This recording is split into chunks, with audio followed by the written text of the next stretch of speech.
मैंने कल देखा आप उत्तर प्रदेश गए, भगवान राम के मंदिर गए, आपने माथा टेका। विपक्ष कब आएगा वहाँ पर?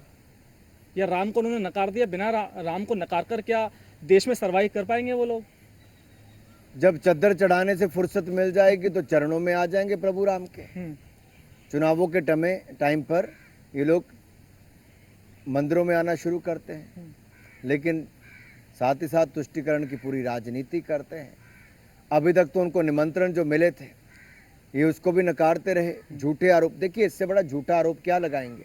ये लोग कहते हैं कि श्रीमती द्रौपदी मुर्मू जी को, जो ट्राइबल क्षेत्र से आती हैं, शेड्यूल्ड ट्राइब हैं, और साथ में पूर्व राष्ट्रपति रामनाथ कोविंद जी जो शेड्यूल्ड कास्ट हैं, कि इनको इनविटेशन नहीं मिला, जबकि दोनों को इनविटेशन देने का काम न्यास ने किया था, राम मंदिर न्यास के लोगों ने किया, और उसकी फ़ोटो है, निमंत्रण देते की फ़ोटो है।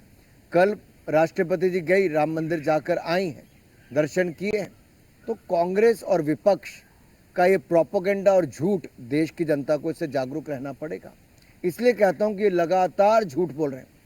चुनाव में अपनी हार को देखकर इतना झूठ बोल रहे हैं कि कभी आरक्षण की बात करते हैं, कभी राम मंदिर के निमंत्रण की बात करते हैं। ये सारा झूठ विपक्ष के द्वारा फैलाया जा रहा है ताकि जनता को भ्रमित किया जा सके। मेन एजेंडा जो मोदी सरकार का विकास का है, राष्ट्र सुरक्षा का है, राष्ट्र को विकसित राष्ट्र बनाने का है, उससे हटाकर अब ये झूठ की फैक्ट्री और डीप फेक की फैक्ट्री जो राहुल गांधी और कांग्रेस चला रही है, इससे देश को जागरूक होना पड़ेगा, बचना पड़ेगा। अनुराग जी, ये कैसी राजनीति है कि आपने तो भगवान राम को पकड़ लिया, हालांकि आप लोग शुरू से धार्मिक इश्यूज पर प्रखर रहते हैं, लेकिन मल्लिकार्जुन खड़गे जी कहते हैं कि हमने, भगवान शिव हमारे हैं, मेरा भी नाम मल्लिकार्जुन है और मल्लिकार्जुन शिव को हराएंगे। अब बताइए, भगवानों को भी इन लोगों ने बांट लिया है। देखिए, दुर्भाग्य ये है कि कांग्रेस जातिवाद, क्षेत्रवाद, इसकी राजनीति करती है। अब तो धर्म को भी बीच में घसीट कर ले आए हैं, और एक कांग्रेस के लोग बांटने का काम करते हैं, टुकड़े टुकड़े करने का काम करते हैं। और अब तो जो देश का नामो निशान मिटाना चाहते थे, वो टुकड़े टुकड़े गैंग जो अफजल गुरु के समर्थन में खड़ी थी, कांग्रेस ने भी उनको अपनी पार्टी में शामिल करा लिया।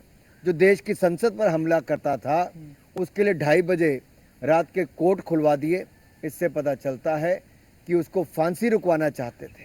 ये तुष्टीकरण की राजनीति में इतना डूब गए कि आज देश की सुरक्षा के साथ खिलवाड़ करना शुरू कर दिया।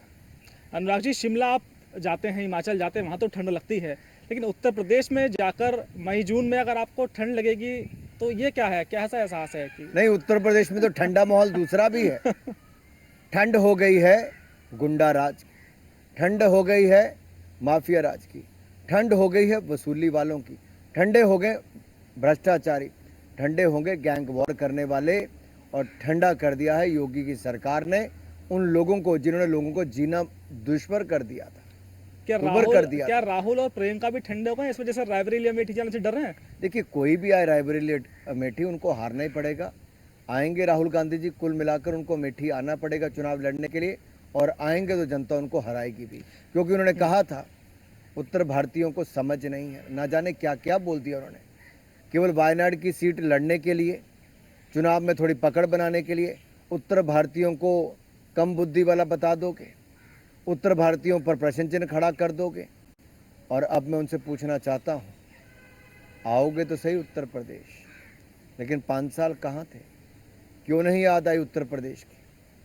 सर, समाजवादी पार्टी ने, एक जो पार्टी है वो यादवों की पार्टी कही जाती है, हालांकि और भी उसका वोट बैंक है, लेकिन इस बार के चुनाव में बड़ी महत्वपूर्ण बात ये देखने में आई कि यादव समाज के लोगों को कम प्राथमिकता दी गई है, बल्कि समाजवादी पार्टी के जो परिवार के विशेष लोग हैं वही चुनाव में लीड लिए हुए हैं।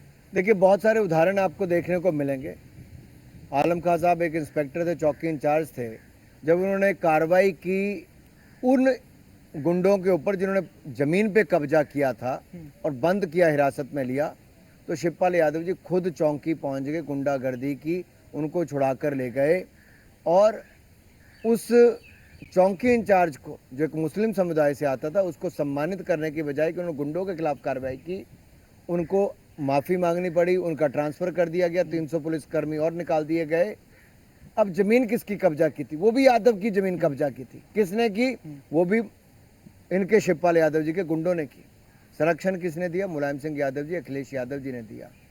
इनके राज में तो यादव हो वोट के लिए है, मुस्लिम हो वोट के लिए है, लेकिन प्रताड़ित अपमानित उनको भी होना पड़ता है।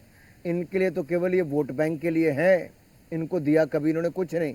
अगर इनके लिए दिया है और विकास का स्वाद कभी मुसलमान ने भी, यादव ने भी और बाकियों ने भी कभी चाहा, पूरे समाज ने कभी विकास का स्वाद चखा है तो नरेंद्र मोदी की सरकार में चखा है।